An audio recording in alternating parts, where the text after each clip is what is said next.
Artemio, estábamos hablando hace un ratito vendiendo tu columna sobre la pregunta de si es cierto, si es verdad que hay duros y blandos o es un acto para la galería. Bueno, yo creo que efectivamente desde el punto de vista programático lo hemos puesto sobre la mesa ya en varias discusiones en el programa. La caracterización de duros o blandos es una especie de licencia poética. Desde el punto de vista de la coalición opositora queda muchísima menos duda que con respecto al Frente de Todos, donde hay una discusión. Desde el punto de vista de la coalición opositora, veamos cuáles son los duros y cuáles son los blandos. Con respecto a el tema de intervención del Estado en la economía, ahí hay una unificación absoluta de posiciones. Con respecto a, estoy hablando de temas que están hoy en discusión habitual en la agenda socioeconómica. Con respecto al tema de cuando apareció el tema Vicentín, todo el mundo se alineó en el rechazo a la posibilidad de que el Estado se hiciera cargo de la gestión de Vicentín. Cuando apareció el tema del impuesto a la grande fortuna, toda la coalición Cambiemos se hizo una sola voz con respecto al rechazo al impuesto a las grandes fortunas. Cuando apareció ahora el tema reciente de la reforma judicial, toda la coalición Cambiemos se organizó en torno al rechazo a la reforma judicial. Por lo tanto, lo que estamos viendo en esta coalición es, desde el punto de vista programático, una unificación casi, yo te diría, absoluta con respecto a los temas centrales en términos de programáticos. En el Frente de Todos, y sobre todo el Frente de Todos con aliados, las discusiones suelen tener más matices. Por ejemplo, se conoció recientemente un proyecto por parte del aliado Roberto Lavagna, un aliado VIP, hay que decirlo, porque tiene posiciones en el INDEC, tiene posiciones en el Consejo de la Magistratura, tiene posiciones en el Banco Nación. No es que estamos hablando de un aliado, digamos, testimonial, es un aliado importante de fuste. Yo te diría que del conjunto de los aliados del Frente de Todos es el que más volumen y más predicamento tiene.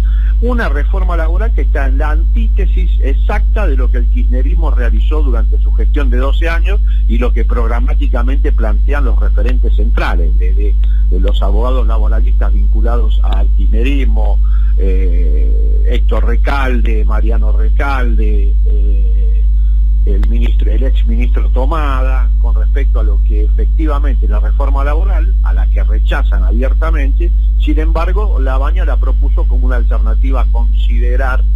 Eso en el universo de la coalición opositora no pasa. Desde el punto de vista programático, los aliados y el propio núcleo duro de la coalición adhieren todos a la misma visión del país. A partir de esto, entonces, dicho esto, que es lo que hay que decir desde el punto de vista programático, la oposición está unificada y desde el punto de vista programático, con algunas excepciones, el Frente de Todos coincide hoy por lo menos en una visión del país. Hay, claro, alineamiento de acuerdo a la discusión de liderazgos. Para que tengamos una idea y que los escuchas tengan un esquema en la cabeza, hay dos ejes en discusión. Si se impone el eje más duro, constituido por la figura de Cristina Kirchner y Mauricio Macri, o por el contrario, la dinámica política la marca el eje, si vos querés, más blando, menos agrietado, que estaría constituido por un lado por Alberto Fernández y en este caso hay más, pero el que más surge como referente opositor es Horacio Rodríguez Larreta. Entre estos dos ejes, Cristina Macri, Alberto Horacio Rodríguez Larreta, se instala la dinámica que todos los medios hoy están,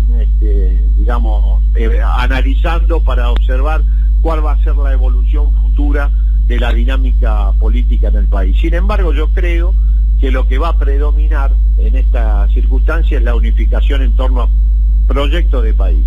No va a haber una dinámica cambiante, una dinámica que cambie drásticamente la discusión que existió desde que apareció Cambiemos y el kirchnerismo en escena. Esto es una discusión por dos modelos de país sin ningún tipo de puntos en común, antagónicos, más allá de los liderazgos circunstanciales que puedan llevar adelante estas propuestas. Por lo tanto, Mi percepción es que va a haber un realineamiento de liderazgo, sobre todo la coalición opositora, que está buscando reemplazar en algunos sectores, ¿no? Reemplazar la figura de Mauricio Macri por otra alternativa. Eso se verá, habrá que ganarle una elección a Macri. Las elecciones de medio mandato seguramente van a propiciar esa circunstancia, veremos cómo les va, porque para reemplazar un liderazgo que obtuvo 40 puntos de voto en una elección perdidosa, es obvio que hay que ganarle una elección. No basta la presión de algunos medios, ni mucho menos la declaración de los dirigentes. Con respecto a estos dos ejes, también hay alineamientos mediáticos. Yo te diría que el núcleo duro de Macri-Cristina está fogoneado por los medios tradicionales. Por un lado el diario Clarín, por otro el diario La Nación, que están apostando con matices, pero apuestan a que esa sea la dinámica, o por lo menos ellos se inscriben en la dinámica de dureza y confrontación que expresa este eje. Y por el lado del eje más moderado, Alberto Larreta se inscribe en diarios y grupos de medios también importantes, como el caso del diario Perfil, el caso de C5N, dentro de un espacio de medios bastante difuso. Pero vuelvo a insistir que son prolegómenos de un conflicto que a mi juicio no va a poder desplegarse mucho más en el tiempo. Pero esta es la dinámica que observamos en el escenario político hoy. Veremos cómo se desarrolla. Nuestra perspectiva, insisto, que finalmente se va a imponer la lógica de dos modelos de país confrontando de manera antagónica, y no va a haber lugar para estos matices, lo que no implica que no haya cambios de liderazgo, sobre todo en la coalición opositora, que está en un debate abierto, típico de las coaliciones que pierden elecciones. Esto por un lado, y por otro, que creo que es lo más importante, ayer el INDEC dio a conocer los valores de línea de pobreza y línea de indigencia actualizados al mes de julio. Para 4 integrantes, Eduardo, la línea para no ser pobre está fijada en 44.521 pesos. Sí, la familia. Sí, ese ingreso está por arriba del ingreso promedio de la mitad de los hogares argentinos. O sea, tenemos una circunstancia socioeconómica muy compleja y que se ha agravado de manera notable a partir de 2018 en adelante. Hoy tenemos un nivel de pobreza que está en torno al 45% con estos valores, y el crecimiento de la canasta de pobreza en un año fue del 39.4%. Imagínate vos y fíjate qué otro ingreso ha evolucionado, ya no cerca del 40%, que haya evolucionado en algo en este mismo lapso, en este periodo en que la canasta de pobreza creció casi un 40%. Estamos en una circunstancia muy difícil. La línea de indigencia, la línea del hambre en Argentina hoy está aproximándose a los 20.000 pesos netos, y eso deja por abajo a un montón de mecanismos de ingresos, jubilaciones y pensiones mínimas, salario mínimo vital y móvil, deja por abajo obviamente a las asignaciones universales por hijo, que se computan en promedio 2 por hogar, deja por abajo a la pensión no contributiva, deja por abajo a la pensión única de mayores. O sea, todos los planes y todas las transferencias de ingresos salariales o previsionales mínimas están por abajo de la línea, no de pobreza, que no llegan al 50% de esa línea, sino de la línea de indigencia. Ese es el verdadero problema del país, el más importante, y el que no resuelve ni eventualmente las eventuales disputas por los liderazgos en las coaliciones gobernantes, opositora y oficialista, ni tampoco resuelve la discusión sobre la reforma judicial, que está incorporando de manera plena el universo discursivo tanto de oficialistas como opositores. Mientras todo eso sucede, transcurren estos datos que son realmente muy potentes, muy poderosos, y nos acercan a un universo de carencia muy próximo al año 2002 en cuanto a los niveles de pobreza y de indigencia que vamos a encontrarnos cuando el velo de la pandemia se descorra y efectivamente se pueda observar cuáles fueron los efectos de la doble crisis, la que indujo Mauricio Macri con su desastroso gobierno durante 4 años y la aceleró a partir del 2018, y lo que implicó el impacto económico negativo de la crisis de salud que aún estamos transitando, y aparentemente por los datos que tenemos en el pico de contagios y de impacto sobre la población. Artemio, Sergio Wisniewski te saluda. ¿Cómo andas, Sergio? Ahora, lo que estás diciendo con respecto a que el problema principal de Argentina obviamente son los niveles de pobreza e indigencia, eso está absolutamente y directamente conectado con las diferencias políticas, porque justamente la propuesta para salir de esta situación, en la propuesta para salir de esta situación están las grandes diferencias. Cuando se hacen proyectos fuertes que puedan mitigar toda esta situación, es donde aparecen las grandes oposiciones. Así es. Pero te digo una cosa, Sergio, estoy totalmente de acuerdo con lo que vos planteás. Esos son los dos modelos de país que son antagónicos. Ahora, esta circunstancia de tanta crisis en términos de ingreso no se corresponde, por ejemplo, con actualizaciones previsionales de jubilaciones y pensiones como la que vivimos hace 15 días. 7.5% de aumento de las jubilaciones mínimas en este contexto de carencia de ingresos realmente no parece tomar nota del volumen que tiene la crisis de ingresos en los hogares.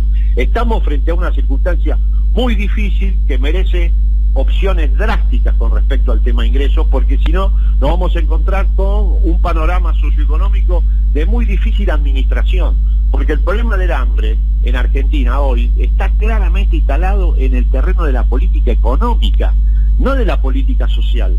Con estos niveles de ingreso en Argentina y con este nivel de inflación y de costo de canasta, no hay política social que pueda dar abasto para resolver el problema central por el cual el Frente de Todos está gobernando hoy, que fue resolver los extremos de las carencias, bueno, obviamente patentizadas en la población con hambre.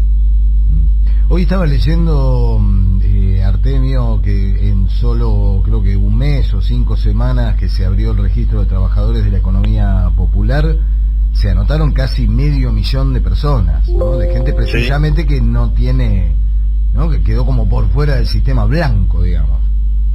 Bueno, el nivel de informalidad en Argentina para los trabajadores bajo relación de dependencia está cerca del 36%, y si tomamos el universo de cuentapropismo precario y otras modalidades de empleo no asalariados, estamos arriba del 50% de la población económicamente activa. Claro. Eso tuvo un impacto descomunal a partir del año 90 y ya no se detuvo, salvo en la etapa del kirchnerismo, que con 50 puntos de informalidad Néstor y Cristina lo bajaron a 33, pero después vino Macri y ya lo llevó nuevamente al 36 y hoy seguimos en ascenso. Bueno, por eso todo contribuye a que los mecanismos de carencia sean los que dominen la etapa que viene, y son mecanismos muy profundos. Yo creo que se está subestimando el nivel de crisis social en que se está incorporando la Argentina. Claro, porque veremos. Es el segmento precisamente más golpeado por los efectos de la pandemia, ¿no? Aquellos que dependen de la diaria. Exactamente, pero también hay un fenómeno generalizado que es el trabajador asalariado formal que está en situación de carencia de ingresos, porque también se ha agregado al problema de la informalidad y de la relación de dependencia que tradicionalmente está por fuera de los corredores legales, el hecho de un trabajador formal, legal, que realiza su tarea a tiempo completo y sin embargo recibe salarios por debajo de la línea de pobreza. Vos sabés que 44.500 pesos para la mayoría de los trabajadores que residen en hogares tipo metropolitano es un nivel de ingreso que más de la mitad de los trabajadores formales no tienen. Este es el tema central por el cual se está discutiendo hoy, a mi juicio, de una manera poco consistente las circunstancias sociales en las que estamos ingresando a partir de la pospandemia. Artemio, impecable, como de cosas. Gracias. Bueno, chao, muchachos. Eduardo, bueno, buen fin de semana. Un gran abrazo y un gran fin de semana.